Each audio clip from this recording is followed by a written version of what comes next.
चुप रहो अनुष्का, चुप रह जाओ। अजय चुप रहिबिनी। ये कहला तमे ता संगे पाप कर्म करबा को मन पड़ैछ ना, सेहि भाई बड़ भाई बाध्य हे ता कथारे सम्मति जणाइले। ए सारा दुनिया ता कथा को विश्वास करि पारे, किंतु मु जानि छी ये जहा कहछे मिछ कहछे।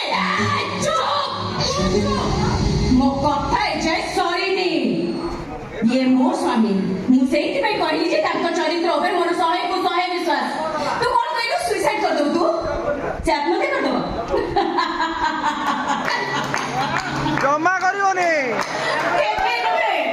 अरे तमे जदी ता बेकरे दौड़ी भी पके दे ना, सीए से दौड़ी के छिने के चली जाओ पछे के तो आत्महत्या केबे करिवनी। चुप आ जाओ, एकदम चुप।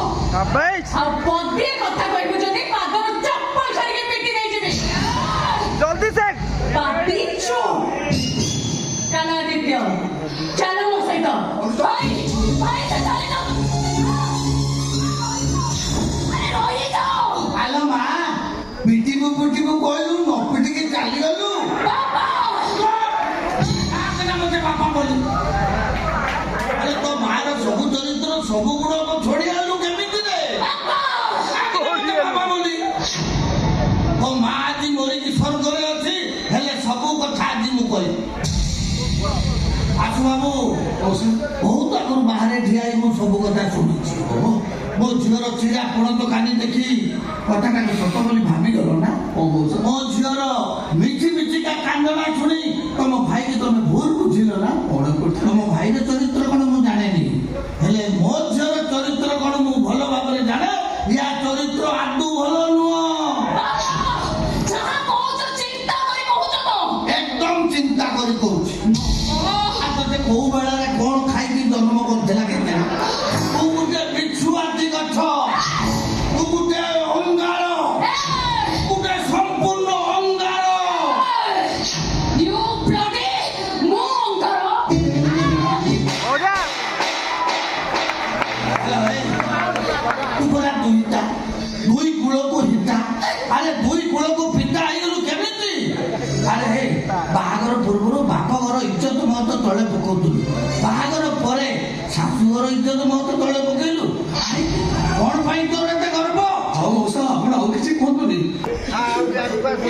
तू असेठी आ बाकू बळिया रोज बोली केउ कहबो अनुष्का भाज कहले हेले बड़ दिदी। ए तू मते बड़ दिदी बोली काई डाकुछ रे रुद्र? तू मते रुद्र बोली काई भाबुछ?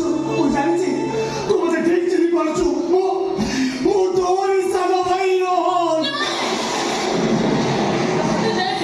तू तो रुद्र तू के बिद रो तुमने फाकी रोक चेष्टा करना बड़ दिदी।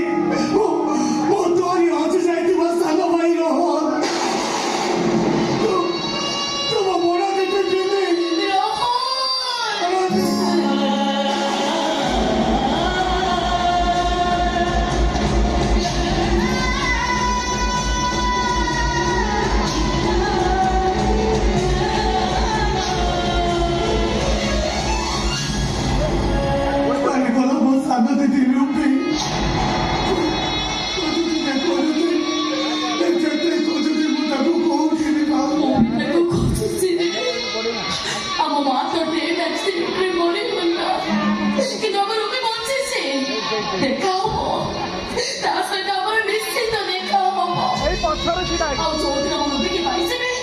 ସେଇଦିନ ଏଇ ଗଳେ ଧରିବୁ ତାକୁ ଏତେ ଗେଲ କରିବି ସେ।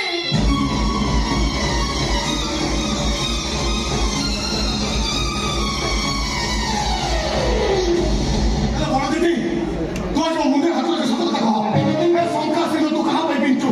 तो स्वामी के ଆଉ କେହି ନୁହଁ, ଅନୁଷ୍କାର ସାନ ଭାଇ ସେ ଯାଇଛି ରେ। ତାଙ୍କ ନାଁରେ ସଭା ସିନ୍ଦୁର ପିନ୍ଧିଛି ସତ, ପରିସ୍ଥିତିରେ ପଡ଼ି ଏ ଘରେ ଅଛି ସତ, ହେଲେ କେବେ କୌଣସି ପରିସ୍ଥିତିରେ ରୁଦ୍ରାଣୀର ସହତଳି ପୁଅ ହେଇପାରିବେନି। बड़ दिदी तू କାନ୍ଦେ ନାରେ ତୋ ପରି ଭାଇ ମୋ ପାଖରେ ଥିଲେ ମୋର ସୀତା କଣ?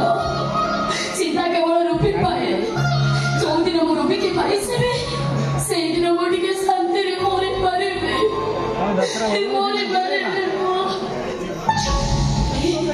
ରୁଦ୍ରାଣୀ ବସିଲେଣି, ତାକୁ ଦେଖି ବହୁତ ଅସୁବିଧା। ତୁ ଯା ପରେ ଦେଖା।